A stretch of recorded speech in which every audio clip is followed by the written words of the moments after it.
we've had on show so far. And it features BAKHODIR JALOLOV, the #1 seed and 26-year-old who has won just about the lot. And the blue corner representing Kazakhstan, KAMSHIBEK. And in his way, a man he knows particularly well, the #2 seed, KAMSHIBEK, KUNKABAYEV, who, like JALOLOV, has picked up medals aplenty in most formats, both of them with WSB experience, both of them with recent pro experience as well, back in this code. Looking forward to seeing what the sort of pro experience has done to either of them. It's pretty even in terms of their record, Andy, between them, although in recent events, JALOLOV definitely holds the upper hand. Absolutely. They met in finals twice in this competition, 2017, 2019, the World Championships in 2019 as well, and JALOLOV has won all of those. KUNKABAYEV with a win in WSB, winning the quarterfinals of the Worlds in 2017 and in the Stranger tournament a couple of years before that, so they're very familiar with each other. And it's the third time in a row on this night, in this event, that JALOLOV and KUNKABAYEV have faced off against each other. JALOLOV has beaten KUNKABAYEV on both occasions. I've actually called 2 out of 3 of KUNKABAYEV's pro contests so far, and I've been really impressed by the way he's been matched and indeed the way he's fought. So I'm really interested to see how that experience is going to feed into him. You see the size difference immediately. Obviously, JALOLOV, the taller southpaw in the red. Maybe that size can work against him with KUNKABAYEV, who certainly carries a bit of a thwack, sort of both of them. So looking forward to this one. I saw a huge Uzbek southpaw super heavyweight at the World Youths as well, Jahongir Zokirov. So there must be some kind of formula for growing them back in Uzbekistan, and he looks impressive, just 17 years old. And he's quite simple the way he goes about things, isn't he, JALOLOV? He looks for that 1-2 and he lands it with good effect, and so often his opponent, I think, feels that he's too far out to land it, but with that reach and that extension he gets it, he somehow gets there. Yeah, he's got pretty good feet also for a big man, I think it's fair to say as well. He's just moving round the centre circle, if you like, and he's just looking there. Watch the right hand, he's just kind of waving that distractedly, almost as if he's going to counter with a right hook. And he's playing the difficulties that KUNKABAYEV faces, trying to get inside and underneath and then explode if he can. He's getting there, not easy. He did there with the left hand, Andy, but he only did it because JALOLOV missed initially.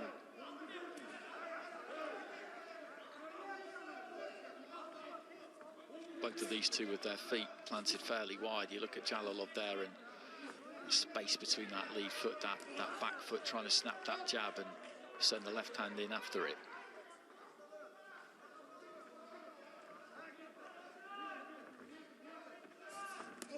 Oh, that's a terrific shot. That was beautiful boxing there from JALOLOV, getting on the front foot, trying to not just intimidate, but ask a question of KUNKABAYEV, get him to lead off himself, and he did that, and then he smacked him with a counter shot, and he did it really eye-catchingly. And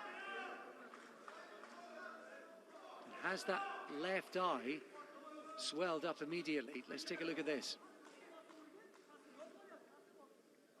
Yeah, it might just be, no, it's okay, just a little nick. I thought there was a swelling there, but it was a huge shot landed by JALOLOV there, the best of the fight so far.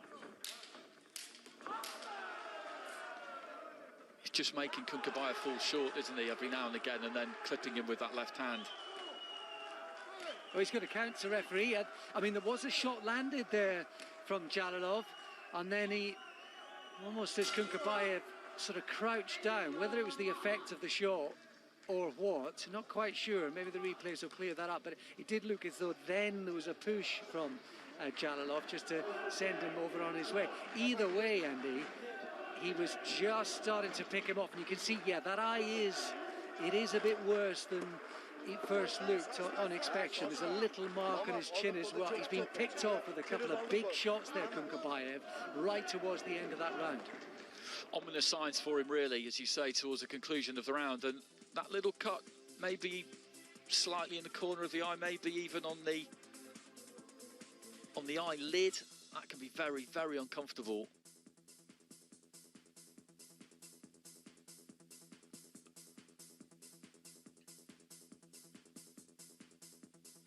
There you can see, make a miss. That's the one of the things in boxing that is too easy to forget. That the first point of it should be making them miss, and then the second making them pay. There's much more concentration on defence, and we saw quite a bit of it. Did you get to see the stumble, the knockdown at the end there?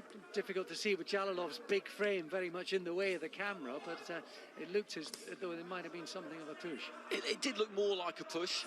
It did look more like a push, as we outlined earlier on. The fact that it was called won't necessarily do any damage there to KUNKABAYEV. That would be extremely bad news in a pro ring, because that would result in a 10-8 round without any question. But that's not the way that the scoring is done in AIBA boxing. It is a better system in my view, in many ways. Just dipping in with that front foot there, Jalolov, that's what he tries to do, doesn't he? He tries to draw something from KUNKABAYEV, whoever he's fighting, make them fall short, and then punish them. And when you've got that wide stance, when you've got those feet planted wide, your front foot can be right on top of your opponent, but then you can pull the weight all the way onto the back foot, and it provides this illusion that you're within range because of where your front foot is, but in effect you're actually not.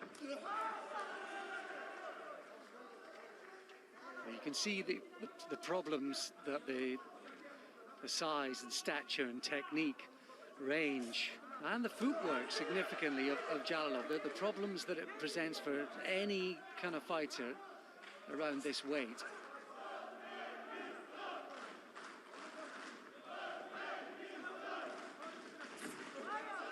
And there again, for a big guy, the head movement and the foot movement there to make KUNKABAYEV miss.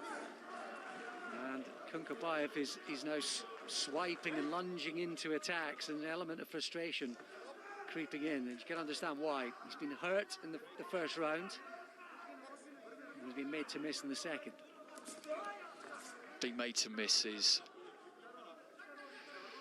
well, it's twofold, isn't it, really? It's slightly demoralising, of course, but also it's physically draining, punching thin air. Any fighter will tell you that missing can really run that battery down.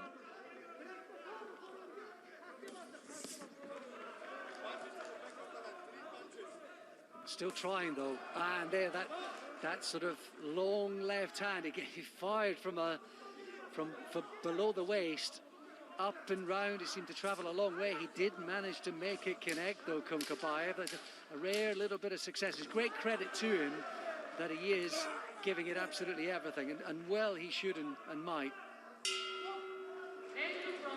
A little bit more success, tiny bit of success, glimmer of hope maybe for KUNKABAYEV at the end of the round. Well, he's hanging in there, isn't he?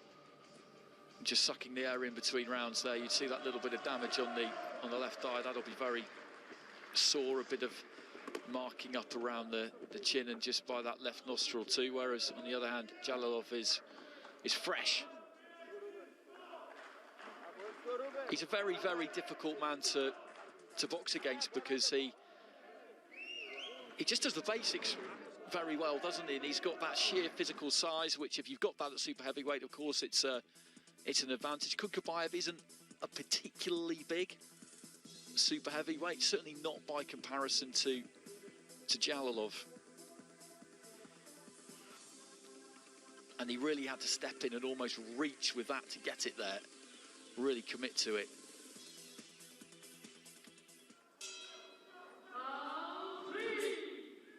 Into the third and final round of the night, and what's been A terrific night's entertainment in boxing. Hopefully you've enjoyed so far. 3 more minutes to go. Can KUNKABAYEV unsettle JALOLOV? Can he get close to let his hands go?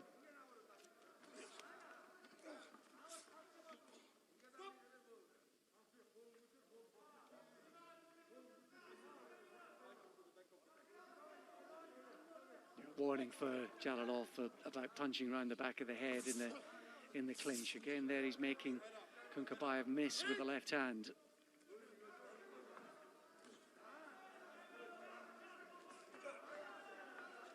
Just constant tilt of the shoulders one way or t'other. Just slight movement of the head from JALOLOV. All the while the feet are circling too as he lets the left hand go.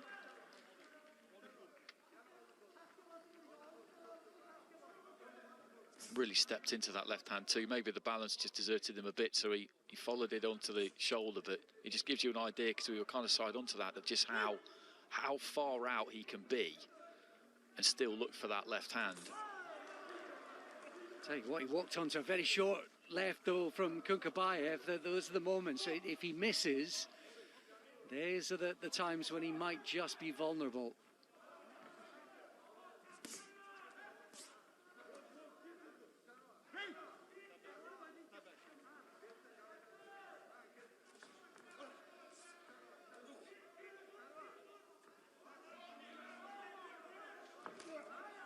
KUNKABAYEV still trying to find a way. Maybe the pace is dropping. You know, I think it's fair to say the big guys, particularly JALOLOV, and maybe just slowing down a little. Another left hand getting in there from KUNKABAYEV. He's got that punch off slightly better in this final round. Things have improved for him really since that opening round. That was a bit of a damaging one for him, that first 3 minutes, and I think I said at the end of that round that there were ominous signs, but he's shown his grit since then, and no little skill to lessen that gap between these two. Yeah, JALOLOV's been quieter, hasn't he? In the last sort of 3-4 minutes or so. Couldn't quite time KUNKABAYEV that time around. Lead right hand there though from JALOLOV, and as you said, the pace has dropped towards the end of the 3rd and final round. KUNKABAYEV just caught by the left hand again there as he careered forward, somewhat out of control. Well, JALOLOV looked like he might be in total control after the first round. The gap between them closed literally in every way through the second and the third. JALOLOV was a little bit quieter. He's confident there though, isn't he? I think maybe towards the end of that round he didn't really feel the need to put his foot to the floor, because he felt that he had the fight won. I mean, that's always pretty dangerous, isn't it, if that was the case? But he didn't show that much urgency towards the end of the round there, JALOLOV, when he did look like he might have a bit left in the tank. Only one silver medal, otherwise it's been gold tonight for the Uzbek team. Are they going to grab another one, or Kazakhstan going to get on the board? The winner by unanimous decision in the red corner, representing Uzbekistan, JALOLOV it is, who does it again. And having won it in 2017, beating KUNKABAYEV. 2019, beating KUNKABAYEV. 2021, he wins it again, beating KUNKABAYEV, who must be sick of the sight of BAKHODIR JALOLOV, who makes it 6 out of 7 on the night for Uzbekistan. Well, very strong showing from them, as we expected. Really, it's not quite enough to catch up with Kazakhstan, who won 8 gold medals yesterday in the women's. Uzbekistan took 1 as well, so that sees them finish on the overall medals table on 7 gold. So those two powerhouses right up at the top of the medals table, one dominating the women's section, the other dominating the men's. Uzbekistan in the last 3 Asian Championships have led the way in the men's half of the competition. Good day for Mongolia as well, 3 wins for them. And that gold medal for for India too, and we've seen some fantastic fights. Out of those 10 finals, 7 of them going to a split decision, which, as we've been saying on the way through, tells you its own story. You always know that the standard is going to be extremely high in these continental championships, and that has proven to be the case from what we've seen over the whole of the last week, but particularly the last couple of days. And here we see some of the action from that contest. Definitely it was defense and then counter-attack in the first round particularly. It was so classy and so eye-catching from JALOLOV. Despite his better efforts, KUNKABAYEV couldn't quite land as many shots as he wanted to. A few more in the second and third rounds. He gave it absolutely everything.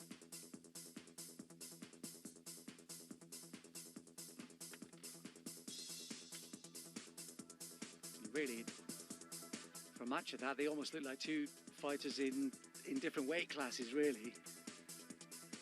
And there you see it.